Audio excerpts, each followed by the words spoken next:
Aujourd'hui, on va étudier les épithéliums de revêtement. Alors, l'épithélium de revêtement recouvre l'ensemble des surfaces externes et internes du corps. Qu'est-ce qu'on veut dire par là? Eh bien, pour les surfaces externes, on parle surtout de la peau. Donc, la peau, elle est constituée de plusieurs couches et la couche qui est tout à l'extérieur, c'est l'épiderme. Et l'épiderme, c'est en fait un épithélium de revêtement. Pour les surfaces internes, si vous prenez un organe creux et que vous l'ouvrez, eh bien, ce qui recouvre cet organe à l'intérieur, c'est en fait aussi de l'épithélium de revêtement. Ainsi, on va dire que tout ce qu'on voit d'une personne est fait d'épithélium de revêtement. Maintenant, on va faire un petit rappel embryologique. Donc, les épithéliums de revêtement dérivent de trois feuillets embryonnaires: l'ectoblaste, l'endoblaste et le mésoblaste.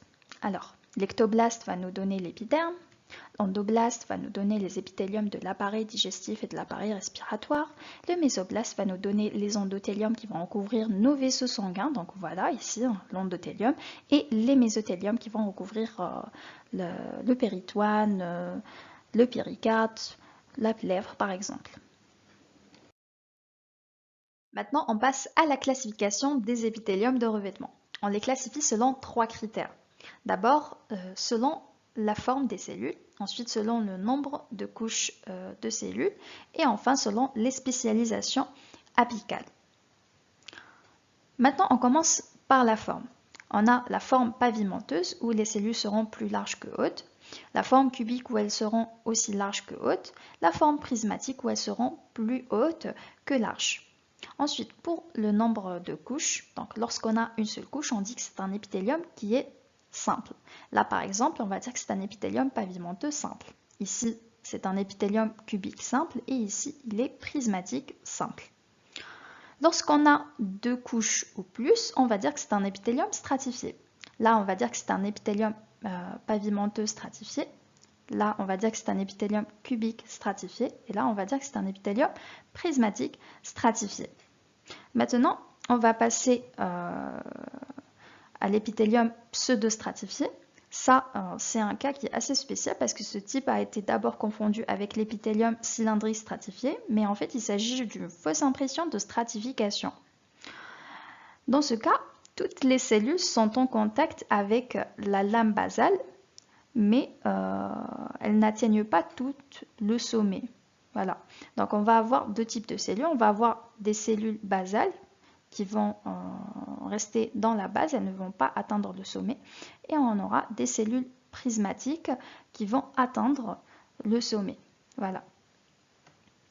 Maintenant, on passe aux spécialisations apicales. Alors, on a quatre types. On a les microvillosités, les stéréociles, les cils et la cuticule. Donc, pour les microvillosités, on a deux types. On a le plateau strié et la bordure en brosse.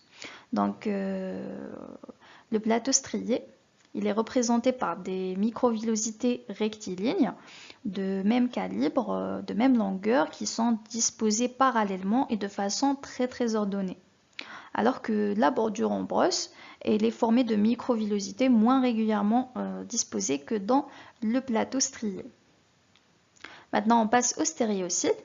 En fait, elles ressemblent à des microvillosités, mais elles vont s'agglutiner en touffe. Donc, on va trouver des stéréociles qui sont petits. Ensuite, elles vont graduellement augmenter de taille. Et voilà, ça va nous donner une touffe. On a aussi les cils, qui sont des évaginations cytoplasmiques mobiles et qui vont faire des mouvements pendulaires ou ondulaires. Et enfin, on a la cuticule, qui en fait est une condensation superficielle du cytoplasme. Et elle va constituer une couche continue plus ou moins résistante. On va voir deux exemples pour mieux comprendre la classification des épithéliums de revêtement. D'abord, le canal épididymaire. Il est constitué d'un épithélium de revêtement pseudostratifié stéréocilié. Donc, on a dit que dans l'épithélium de revêtement pseudostratifié, les cellules elles ne vont pas toutes atteindre le sommet, mais elles sont toutes en contact de la lame basale. Et on va voir essentiellement deux types de cellules, des cellules basales et des cellules prismatiques. Donc voilà, ici on peut voir une cellule basale et on peut la reconnaître facilement parce qu'en fait le noyau il est bas situé. Donc celle-ci c'est une cellule basale, celle-ci aussi. Et on aura une autre ici. Donc le noyau il est tout en bas. Alors que pour les cellules prismatiques, le noyau il est moyennement situé ou un peu haut situé, comme ici. Et la spécialisation apicale qu'on va trouver, c'est les stéréocyles. Donc les voici. Donc ces stéréocyles, ils sont assez lents, voilà. Et on va voir des petits vides entre eux. Alors que pour les microvillosités, il n'y aura pas de vide. C'est en fait un peu ça la différence. Maintenant, on passe à l'épithélium de revêtement vaginal. Il est constitué d'un épithélium de revêtement pavimenteux, stratifié, et ici on a ajouté un petit détail non kératinisé. Donc ici on a des cellules pavimenteuses et on aura plusieurs couches, voilà, et c'est pour ça qu'on va dire stratifié. On a ajouté le détail non kératinisé pour faire la différence entre l'épithélium de la peau, qui est l'épiderme, et entre l'épithélium de revêtement vaginal. Donc l'épiderme, c'est en fait un épithélium de revêtement pavimenteux stratifié, mais qui est kératinisé. Il contient de la kératine. Alors que l'épithélium de revêtement vaginal, il ne contient pas de kératine, donc on ajoute le détail non kératinisé pour faire la différence.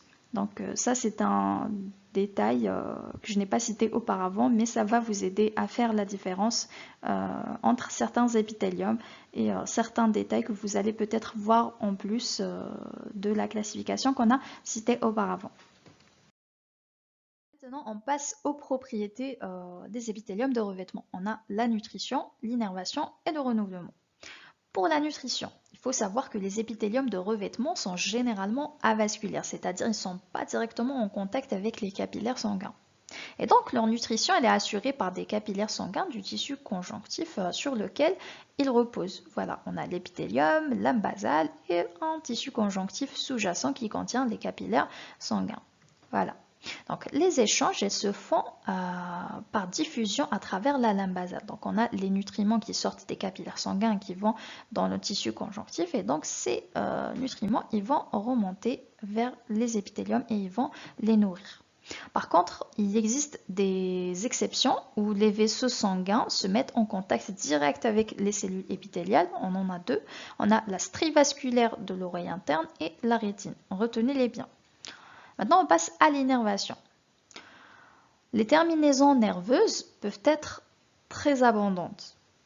Elles sont toujours amyéléniques dans leur segment intra-épithélial, voilà. Donc, dans les cellules épithéliales, on va voir des fibres nerveuses qui sont amyéléniques, mais dès qu'elles sortent, on peut voir que ces fibres nerveuses vont devenir myélinisées, voilà. Maintenant, on passe au renouvellement. Donc, le renouvellement cellulaire fait intervenir plusieurs mécanismes dans la mitose, le glissement et l'attraction cellulaire. Il concerne généralement des cellules souches indifférenciées. Retenez-les bien, ces cellules souches indifférenciées qui sont caractérisées par un état indifférencié, une durée de vie longue et une capacité de division. Donc, ces cellules souches, selon l'épithélium, on va les trouver placées quelque part et c'est en fait ces cellules qui vont nous donner de nouvelles cellules. Donc dans l'épithélium simple, on va trouver que ces cellules souches indifférenciées sont intercalées entre les pôles basaux des cellules différenciées. Donc elles sont juste quelque part ici, elles sont placées et en fait elles vont faire une mitose et nous donner une nouvelle cellule et cette cellule elle va devenir différenciée avec le temps et ce renouvellement ça va se reproduire à chaque fois qu'il y a, on va dire, un manque de place. Voilà, il y aura toujours une cellule pour prendre la place d'une autre. Dans l'épithélium stratifié, ces cellules souches indifférenciées sont groupées en assises basales germinatives en contact direct avec la lame basale. C'est-à-dire à la base, on va trouver ces cellules souches indifférenciées et elles vont à chaque fois nous donner une nouvelle couche de cellules qui va remonter à chaque fois jusqu'en haut. Voilà.